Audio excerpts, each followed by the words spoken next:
Bonjour, bienvenue sur le podcast de l'Église évangélique baptiste La Bonne Nouvelle de Dijon. Nous sommes situés aux 5 rues du lycée à Dijon. Vous pouvez trouver des informations sur notre église sur le site internet www.la-bonne-nouvelle.org. Passez une excellente journée ou soirée. Merci à vous de m'accueillir. Je vais me représenter peut-être rapidement parce que certains me connaissent, d'autres ne me connaissent pas. C'est normal parce que je ne suis pas de cette église. Je suis de l'église protestante évangélique de Dijon-Est, c'est-à-dire Quetigny. Et c'est une joie pour moi d'être ici. C'est toujours une joie pour moi d'être ici. Mais particulièrement ce matin parce que j'avoue avoir été marqué par ce qui est arrivé à Ken, ainsi qu'à Anne, aux enfants, et à vous aussi, Église. Je dois reconnaître qu'on a beaucoup pensé à vous. Ça va pas le faire, ce truc. On a beaucoup pensé à vous dans la prière, que ce soit Julie et moi. Non, mais c'est une joie parce que, j'avoue, avec Julie, on a été marqués quand c'est Jocelyne qui nous avait appris que Ken, tu avais été hospitalisé. On a partagé cette nouvelle aussi à l'église. Je sais que plusieurs ont prié et qu'on continue de prier pour ça. Et ma présence ici, c'est aussi une manière de vous soutenir, de soutenir l'église. Et du coup, c'est une joie pour moi. Et le dernier chant qu'on a chanté, c'était « À toi l'honneur, roi serviteur ». Je sais pas. Alors, est-ce que j'ai la main ? Alors. « À toi l'honneur, roi serviteur ». Mais si on veut pouvoir chanter « À toi l'honneur, roi serviteur », on doit répondre à une question. Qui est Dieu pour toi ? Le connais-tu ? Penses-tu le connaître ? Ou aimerais-tu le connaître ? Parce que je pense que ce matin, il y a des personnes qui sont ici qui connaissent Dieu. Il y a des personnes qui pensent connaître Dieu. Et il y a des personnes qui cherchent à le connaître. Et j'aimerais vous présenter Dieu avec un petit D, un D minuscule. Avant que nous le rencontrions, je vais vous demander de baisser le ton. Peut-être est-il en train de faire la sieste.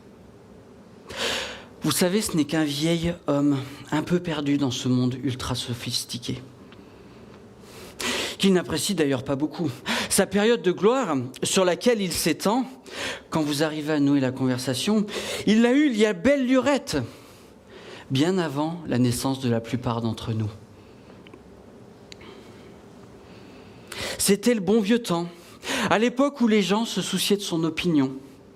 Il comptait alors dans leur vie. Maintenant, les choses ont changé, et Dieu le pauvre ne s'y est jamais vraiment fait.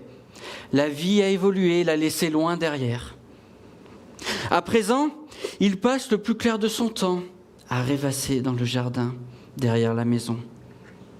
Quand je vais lui rendre visite, nous nous attardons au milieu des roses, marchant pas à pas, discutant paisiblement. Quoi qu'il en soit, il semble être encore apprécié de pas mal de gens. Vous savez, les sympathisants. Disons qu'il en garde une majorité. Vous seriez même surpris du nombre de personnes venant quémander une faveur de temps à autre. Mais ça ne le dérange pas. Tendre une main secourable, c'est sa vie. Dieu merci, toutes les balivernes qu'on pouvait lire dans ces grimoires poussiéreux, les histoires de terre qui s'ouvrent pour engloutir des gens, le feu et le soufre qui s'abattent sur les cités. Tout cela semble de l'histoire ancienne. Aujourd'hui, il n'est plus qu'un ami débonnaire, d'un abord facile, à qui l'on s'adresse avec plaisir, surtout depuis qu'il ne répond quasiment plus. Et lorsqu'il le fait, il se contente, par des signes un peu bizarres, d'approuver nos projets. Peut-on rêver, meilleur ami ? Et j'ai gardé le meilleur pour la fin. Et il ne me juge pas. Jamais, au grand jamais, quoi que je fasse. Oh, bien sûr. Je sais qu'au fond de lui, il aimerait que je sois meilleur, plus aimant, moins égoïste et tout et tout. Mais il est réaliste. Il sait que je ne suis qu'un homme et que personne n'est parfait. Je suis persuadé que ça lui suffit. Après tout, le pardon, c'est son boulot, c'est son truc. Il est amour, oui ou non? Pour moi, l'amour, c'est, : juger, ça craint, pardonner, c'est bien. Ça, c'est un Dieu comme je l'aime. Un Dieu à ma taille, un Dieu à mon image. Un Dieu différent? Non, merci. Qui est Dieu pour nous? Est-ce que c'est ce Dieu faiblard que je viens de vous décrire, qui ne veut surtout pas trop nous brusquer? Ou est-ce que c'est ce grand Dieu plein d'amour et de justice qu'on a chanté ce matin? La connaissance de Dieu que nous avons va déterminer la manière dont on s'approche de lui. Notre connaissance de Dieu va déterminer la manière dont on le prie. Et je crois que c'est particulièrement vrai lorsqu'on passe par des temps de détresse.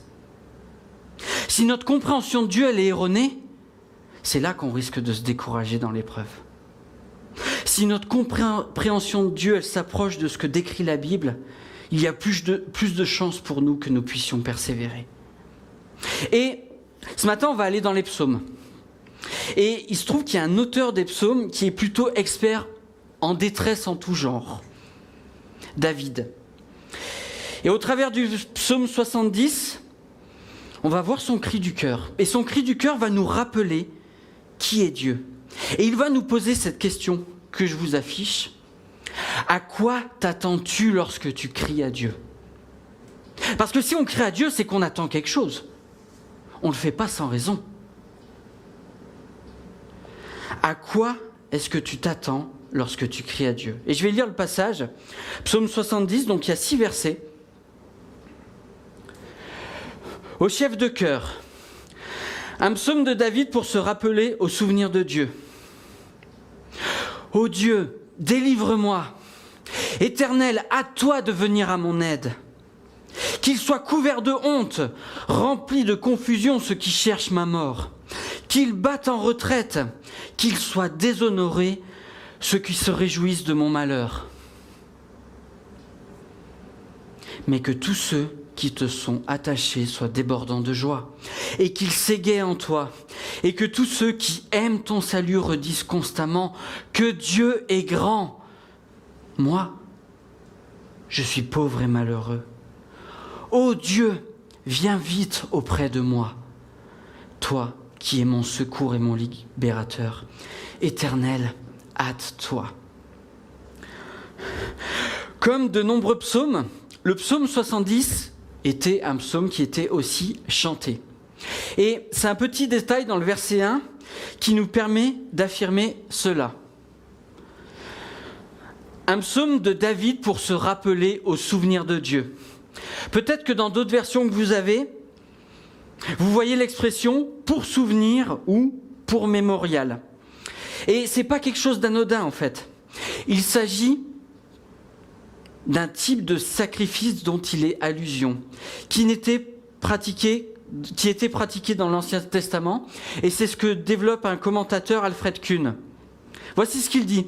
Lorsqu'un Israélite offrait une oblation de fleurs de farine, arrosée d'huile, une partie de son offrande était consumée avec l'encens sur l'autel. Ce qui montait vers le ciel était appelé mémorial. On trouve la référence en Lévitique 2, verset 2, si ça vous intéresse.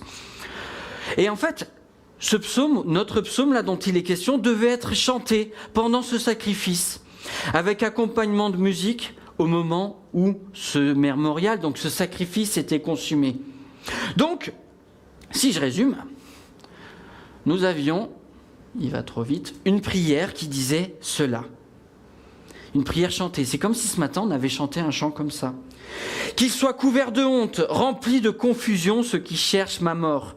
Qu'ils battent en retraite, qu'ils soient déshonorés ceux qui se réjouissent de mon malheur. Qu'ils tournent les talons sous le poids de la honte ceux qui ricanent à mon sujet. Est-ce que ça vous chante de vous imaginer chanter ça un dimanche matin?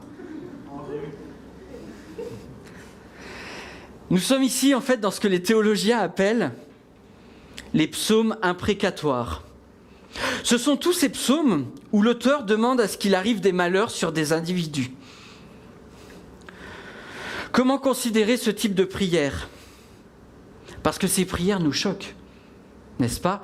Dans notre monde politiquement correct du XXIe siècle, souvent on a du mal. Pourtant, est-ce qu'on doit les négliger ? Parce que c'est la parole de Dieu. Qu'est-ce que ces psaumes nous apprennent sur Dieu et sur l'être humain ? C'est ce qu'on va essayer de voir ce matin. Ce type de psaume, déjà, nous rappelle que nous espérons la justice qui vient de Dieu. Et Ken, tu n'as pas fait exprès, mais ce matin, tu l'as évoqué en partageant. Rien ni personne ne pourra m'arracher de ta main. C'est un chant qu'on trouve dans les recueils J'aime l'Éternel. Rien ni personne ne pourra m'arracher de ta main. Ça vous dit quelque chose ? Vous allez l'apprendre. Ok. Et voici ce que dit une phrase de ce chant. Ceux qui en voulaient à ma vie, tu les as tous anéantis. Parce qu'en fait, ça ne fait reprendre que des paroles des psaumes. Et nous sommes d'accord, je pense, pour reconnaître que ce type de paroles nous dérange profondément. C'est pourtant une phrase directement inspirée d'un psaume imprécatoire. On serait tenté d'oublier ces passages, de les négliger. Je sais que même certaines personnes qui conduisent la louange chez nous, dans notre église, ont tendance à transformer cette phrase. Parce qu'il faut l'expliquer, parce que c'est compliqué, que tout le monde ne comprend pas, pour plein de raisons. Mais qu'est-ce qui se passe si on supprime tous les psaumes imprécatoires ? Voici ce que dit Guillaume Bourrin. 20% des psaumes sont certainement imprécatoires. Alors c'est pas facile d'effacer un cinquième des psaumes en toute impunité. Ça fait 30 psaumes, allez, grosso modo. Plutôt que de fermer les yeux forts et de passer directement au verset 5 de ce psaume, nous allons essayer de tirer quelque chose de ces imprécations, de ces malheurs que David souhaite sur ses adversaires. Et on va reprendre ce que David souhaite, qu'il soit couvert de honte, rempli de confusion ceux qui cherchent ma mort, qu'il batte en retraite, qu'il soit déshonoré ceux qui se réjouissent de mon malheur, qu'il tourne les talons sous le poids de la honte ceux qui ricanent à mon sujet. Et quel est le problème initial ? Un groupe de personnes semble particulièrement mal intentionné avec David. Ils cherchent sa mort, ils se réjouissent de ses malheurs et ils se moquent de lui. Et nous ne savons pas à quel contexte cela correspond. Les commentateurs ne le savent pas. Mais les situations qui s'en rapprochent ne manquent pas dans la vie de David pour s'en inspirer. Et je vous propose d'aller voir une anecdote de sa fuite face à son fils Absalom, qui va nous permettre peut-être de toucher du doigt ce qu'il a pu ressentir. Et on va aller en 2 Samuel 16, les versets 5 à 8. David est en train de fuir Absalom et il y a des personnes qui lui en veulent, vous allez voir ça. Alors que David s'approchait de Bahurim, un homme sorti de ce village. Il appartenait au même groupe familial que Saül, donc le précédent roi. Et s'appelait Shimei. C'était un fils de Guéra. Il s'avançait en prononçant des malédictions contre David et lançait des pierres sur lui et sur tous ses hauts fonctionnaires, malgré la foule et les soldats qui entouraient le roi à sa droite et à sa gauche. Shimei criait en le maudissant. « Va-t'en, va-t'en, assassin, vaurien ! La mort des membres de la famille de Saül, à la place duquel tu as régné, te retombe dessus. L'Éternel a fait passer la royauté à ton fils Absalom. Te voilà dans le malheur, parce que tu as versé le sang. » C'est comme si lorsqu'il vous arrivait une épreuve, quelqu'un, ou peut-être votre tête, comme tu l'évoquais Ken, vient vous dire « Mais tout ça c'est ta faute. Pense à tout ce que tu as fait. Pense à toutes les erreurs que tu as fait. Pense à toutes les fois où tu n'as pas aimé un tel ou un tel. Pense à toutes ces fois où tu n'as pas pardonné, où tu n'as pas lu la Bible, ou que sais-je. » Comment réagir face à une telle violence, quand les propos, quand les pensées viennent nous accabler ? Et c'est ici, je crois, qu'interviennent les prières imprécatoires de David. Que demande-t-il précisément ? Qu'il soit couvert de honte, qu'il batte en retraite, qu'il soit déshonoré, qu'il tourne les talons sous le poids de leur faute. En fait, Dans ce psaume, David demande que ses adversaires soient accablés et qu'ils s'arrêtent. Regardez, il ne cherche pas à se faire justice lui-même. C'est une caractéristique évidente de la vie de David. Très souvent, il a su s'en remettre à Dieu face à une situation difficile. Et toujours dans ce texte, en 2 Samuel 16, on voit cela. Ce qui se passe, c'est que ces soldats proches réagissent, ils ne veulent pas laisser faire ça. Mais je vais vous lire la réaction d'un soldat et ce que David dira. Au verset 9. Alors Abishai, fils de Tserouïa, dit au roi, « Pourquoi laisse-t-on ce chien crever insulter mon seigneur le roi ? Permets-moi d'aller lui couper la tête. » C'est une bonne idée, ça. Plus de problème. Et ce que dit David, « Cela vous regarde-t-il, fils de Tserouïa ? Laissez-le tranquille et qu'il maudisse. Car l'Éternel le lui a dit. Peut-être l'Éternel considérera-t-il ma situation ? Misérable échangera-t-il la malédiction d'aujourd'hui en bien ? Même vers la fin de sa vie, et je trouve que c'est vraiment quelque chose d'impressionnant, David parvient encore à s'en remettre à Dieu. Malgré les épreuves passées, malgré peut-être les échecs, les difficultés, ni le poids des années, ni l'habitude, ni la routine ne le freinent dans sa confiance en Dieu. Il n'est pas lassé par Dieu. Il trouve son échappatoire dans ses prières où il s'exprime de manière authentique. Comme le dit un théologien, la véritable fonction de ces psaumes est donc de nous aider à ne pas être vaincus par le mal, mais à nous libérer de notre colère, de sorte que nous puissions être vainqueurs du mal par le bien. J'entendais quelqu'un prier par rapport à la colère tout à l'heure, et il semblerait que le message que je n'ai pas écouté de la semaine dernière parlait de la colère. Nous pouvons déverser notre colère en priant Dieu. Nous pouvons la déverser sur lui. Parce que David était convaincu de 2 choses essentielles dont on peut être convaincu aussi. Dieu est juste et c'est à lui qu'appartient le jugement. Je vous lis simplement Deutéronome 32, verset 35. « Car c'est à moi qu'appartienne la vengeance. C'est moi qui leur donnerai ce qu'ils méritent quand leur pied trébuchera. » C'est ce qui doit nous motiver à déverser sur Dieu nos colères. Ce qui motivait David n'était pas la vengeance, c'était que Dieu exerce sa justice.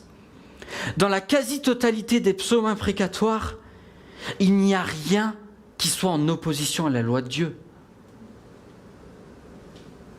Ça, c'était pour les psalmistes. Mais qu'en est-il pour nous aujourd'hui ? Je pense que il est bon de nous rappeler que comme pour les adversaires de David, l'homme sans Dieu mérite le jugement. Peut-être un passage que vous connaissez qui décrit la condition de l'homme sans Dieu. Au Romains 3, à partir du verset 10, je ne l'ai pas affiché. Comme cela est écrit, il n'y a pas de juste, pas même un seul. Aucun n'est intelligent, Jean. Aucun ne cherche Dieu. Tous se sont détournés. Ensemble, ils se sont pervertis. Il n'y a aucun qui fasse le bien, pas même un seul. Leur gosier est une tombe ouverte. Ils se servent de leur langue pour tromper. Ils ont sur leurs lèvres un venin de vipère. Leur bouche est pleine de malédiction et d'amertume. Leurs pieds courent pour verser le sang. La destruction et le malheur marquent leur passage. Ils ne connaissent pas le chemin de la paix. Il n'y a aucune crainte de Dieu devant leurs yeux. Sans Dieu, nous ne valons pas mieux que les adversaires de David. Nous sommes pervertis. Nous ne faisons pas le bien et plus encore, nous détruisons. Que faire donc lorsque nous nous retrouvons face à quelqu'un qui fait le mal et qui est sans Dieu ? Voici ce que nous dit l'apôtre Paul en Romains 12, verset 19. Et c'est finalement la conséquence du fait que Dieu vienne juger. Ne vous vengez pas vous-même, bien-aimés, mais laissez agir la colère de Dieu. C'est pour ça qu'on peut déverser notre colère sur Dieu. Car il est écrit, c'est à moi qu'appartient la vengeance, c'est moi qui donnerai à chacun ce qu'il mérite, dit le Seigneur. Jésus lui-même va aller dans cette direction, mais il va aller encore plus loin pour qu'on puisse ne pas se laisser emporter par la vengeance. Regardez Matthieu 5, verset 44. Je lis le verset 43, mais j'ai affiché que le verset 44. Aimez vos ennemis, bénissez ceux qui vous maudissent, faites du bien à ceux qui vous détestent et priez pour ceux qui vous maltraitent et qui vous persécutent. Jésus nous demande de faire du bien à ceux qui nous font du mal. Mais avant ça, je crois qu'il est nécessaire de prier et d'exprimer à Dieu ce que nous ressentons. On a le droit d'exprimer à Dieu nos émotions. C'est pas interdit. On a le droit de se montrer faible devant Dieu. C'est pas interdit. Regardez les psaumes, ils le font tout le temps. Nous pouvons dans nos prières déverser notre colère, déverser notre incompréhension, déverser notre frustration. Dieu est à même d'accueillir tout cela. Dieu est à même d'accueillir notre détresse lorsqu'on fait face à une maladie. Dieu est à même d'accueillir notre détresse lorsqu'on vient d'être licencié. Dieu est à même d'accueillir l'étudiant qui en a marre parce que ça fait 1 an qu'il est en distanciel. Vous savez, aux urgences, j'ai eu des jeunes sans histoire qui ont eu des idées suicidaires. Dieu est à même d'accueillir cette détresse.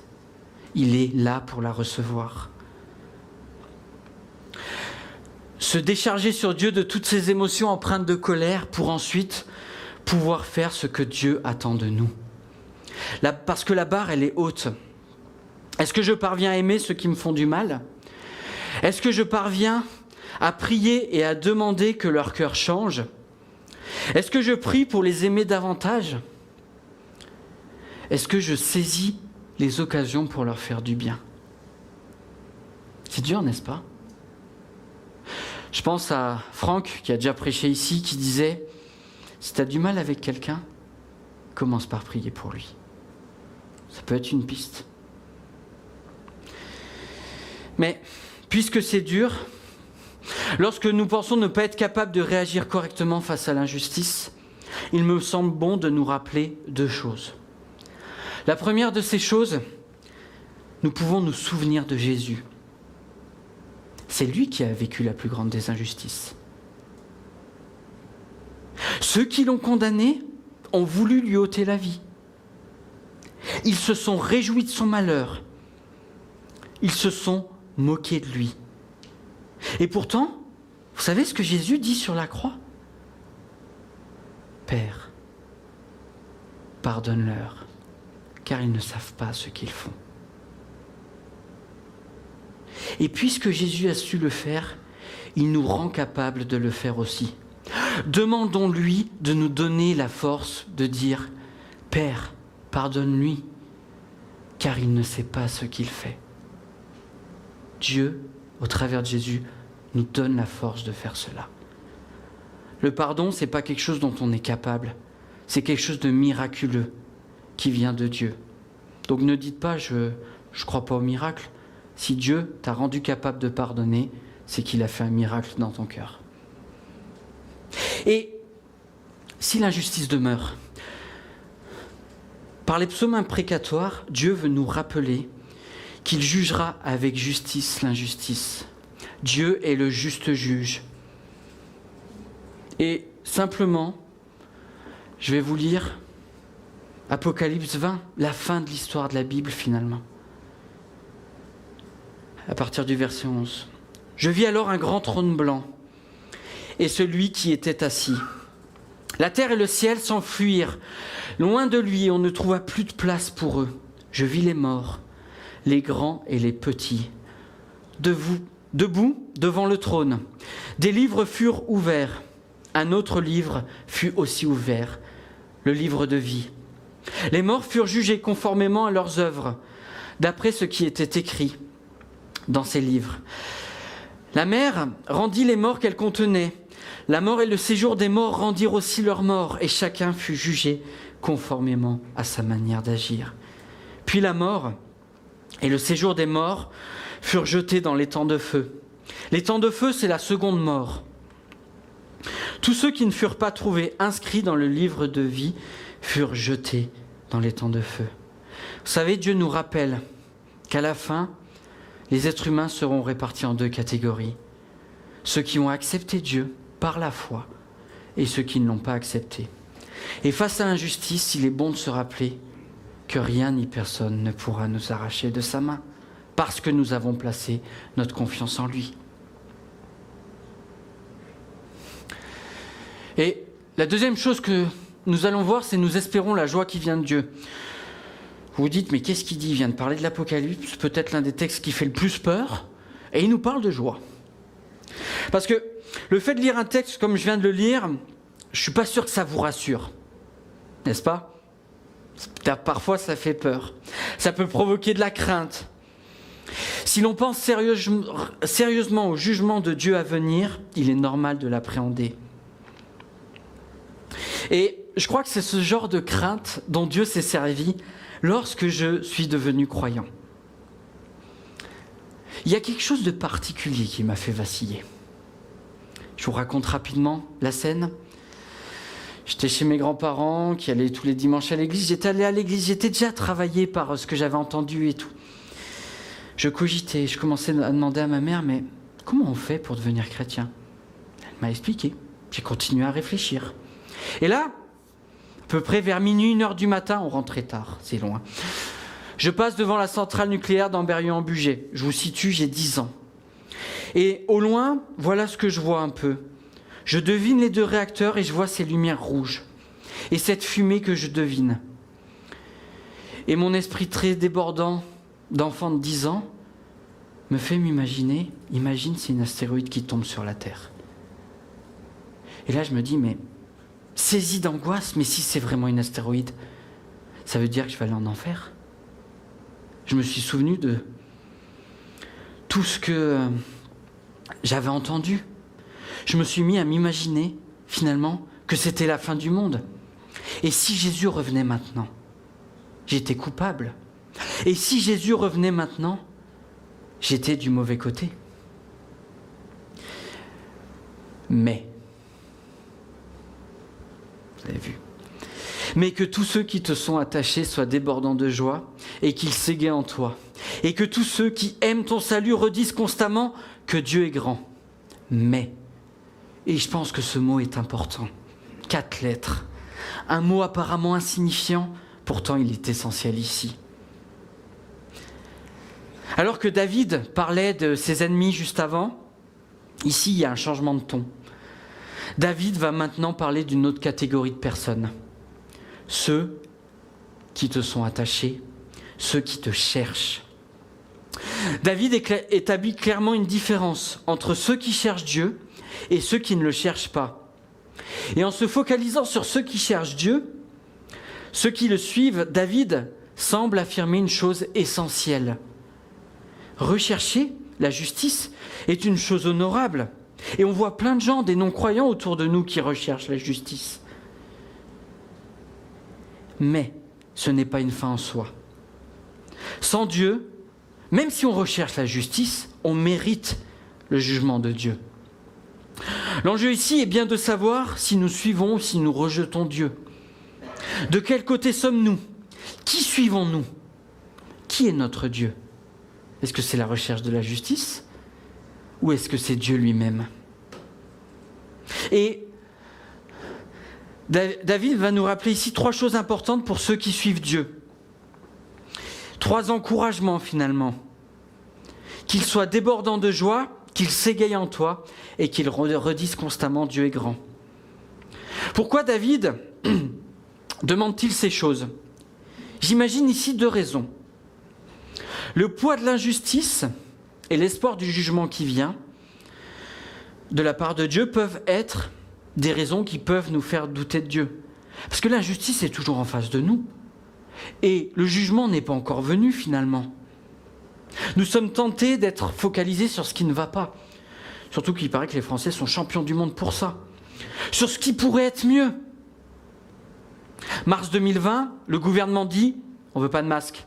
Mettez pas de masque. Mais si, nous, on veut des masques. Mai 2020, Le gouvernement dit, il faut mettre des masques. Ah ben non, on ne veut pas mettre de masques. On n'est jamais satisfait, franchement. Le risque, c'est d'oublier ce que Dieu nous donne déjà.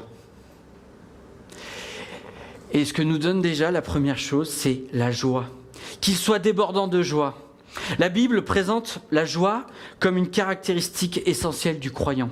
Je ne sais pas si vous avez remarqué, mais en Galates 5, 22, le deuxième aspect du fruit de l'esprit, c'est la joie. La joie est une marque du Saint-Esprit en nous. C'est peut-être là qu'il y a un risque. On pourrait faire des caricatures qui seraient très grossières.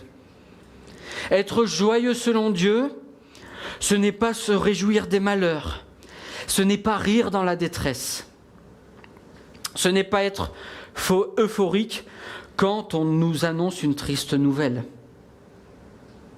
Ça, c'est pas de la joie, c'est quelque chose qui est en décalage. Il est normal de pleurer. Il est normal de se sentir démoralisé. Il est normal d'être accablé par certaines situations. Il est normal d'être découragé ou abattu. Nous confondons parfois nos émotions liées à des circonstances et la joie dont il est question. Il s'agit d'une joie qui vient de Dieu. La joie de lui appartenir, par exemple. Et je pense que ça rejoint beaucoup ce que Ken nous partageait.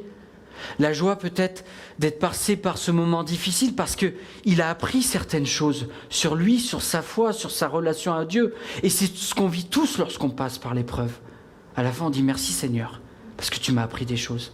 Et ça, c'est la joie qui vient de Dieu. L'autre chose que David nous propose, c'est de nous égayer en Dieu. C'est-à-dire de véritablement trouver la joie en Dieu. Qu'il s'égaye en toi. Et regardez ce que nous dit Sophonie 3, verset 17, un passage vraiment connu. « L'Éternel, ton Dieu, est au milieu de toi comme un héros qui sauve. Il fera de toi sa plus grande joie. Il gardera le silence dans son amour. Il aura pour toi des transports d'allégresse. » Et là, ça vient questionner notre vision de Dieu. Qui est Dieu ? Est-ce qu'on imagine ce père fouettard qui nous attend de sévir à chaque faux pas de notre part ? T'as pas lu ta Bible ? Tchac ! T'es pas allé à l'église ce matin ? Tchac ! 2 fois. Est-ce que c'est notre image de Dieu ? C'est pas ce que nous présente la Bible. Dieu est joyeux. Il est très joyeux. Il est débordant de joie. L'allégresse dont il est question, c'est une joie intense. C'est pas ce qu'on s'imagine de premier abord, n'est-ce pas ? C'est peut-être pas ce que la culture occidentale nous fait projeter sur Dieu, un Dieu de contraintes, de restrictions. Non, Dieu veut insuffler la joie. Cette joie s'exprime dans des circonstances très particulières. Il fait de toi sa plus grande joie. Il aura pour toi des transports d'allégresse. Et Jésus ne dit pas autre chose dans l'évangile de Luc, au verset 17, chapitre 15. De même, je vous le dis, il y aura plus de joie dans le ciel pour un seul pécheur qui se repent que pour 99 justes qui n'ont pas besoin de repentance. Dieu est joyeux lorsque tu reconnais tes fautes. Dieu est joyeux lorsque tu reconnais son Fils comme sauveur. Dieu est joyeux quand tu te tournes vers lui. Dieu est joyeux quand tu t'appuies sur lui. Dieu est joyeux et veut déverser sur nous sa joie. Demandons-lui qu'il nous aide à vivre cette joie. Parce qu'on peut vraiment vivre cette joie. Je pense aux disciples qui étaient heureux d'avoir été frappés pour le nom de Jésus. Est-ce qu'on est prêt à entrer avec joie dans notre vie de foi, avec les difficultés et les victoires ? La dernière chose que David nous propose, c'est de redire constamment « Dieu est grand ». Dieu est grand. Nous le chantons, parfois nous le prions, mais est-ce qu'on est convaincu de cela ? Pourtant, notre Dieu, il est grand, il est glorieux. Nous pouvons penser à bien des choses qui montrent sa grandeur. Ce qu'il a créé est grand. Les changements qu'il produit en nous sont grands. Comme je le disais, le pardon, c'est pas naturel, c'est pas une capacité que j'ai en moi. Croire en un Dieu que je ne vois pas, ce n'est pas une capacité que j'ai en moi. Son plan pour sauver l'humanité est grand. Vous savez, il y a même des théologiens qui s'amusent, non, ils ne s'amusent pas, ça les intéresse, à faire des recherches sur la grandeur, sur la gloire de Dieu. Tout un programme. Et j'ai commencé à lire un livre sur la louange d'un pasteur de notre union d'église. Et en fait, il a listé une page entière de tous les attributs de Dieu que l'on trouve dans la Bible. Il y en a, je crois qu'il y en a 70 ou 80 qu'il a listés. Je ne vais pas tous vous les citer. Éternel, humble de cœur, juste, omniscient, parfait, consolateur, avocat, berger, lion, maître, il est la porte, il est la lumière, il est notre sauveur, il est vainqueur. Et vous savez quoi ? Notre Dieu, cela et tellement plus. Ce matin, je vous propose peut-être quelques instants de penser à un attribut de Dieu. Peut-être un que j'ai évoqué ou un autre qui vous vient à l'esprit. Et on peut le remercier pour ce qu'il est.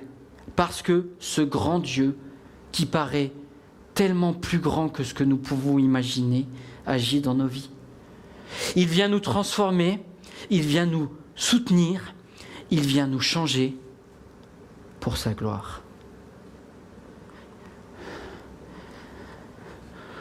1 Timothée 1, verset 17, « Au roi des siècles, immortel, invisible, seul Dieu, honneur et gloire, pour les siècles des siècles. Amen. » Quel grand écart, les amis. Nous découvrons en même temps ce Dieu qui a en horreur le mal. Nous nous rappelons qu'il veut juger le mal et qu'il le fera un jour. Nous comprenons qu'il se soucie de l'injustice. Nous réfléchissons donc à nos propres égarements, nos faiblesses et nos manquements. Et en même temps, nous découvrons ce Dieu plein de joie. Nous réalisons qu'il veut déverser sur nous cette joie.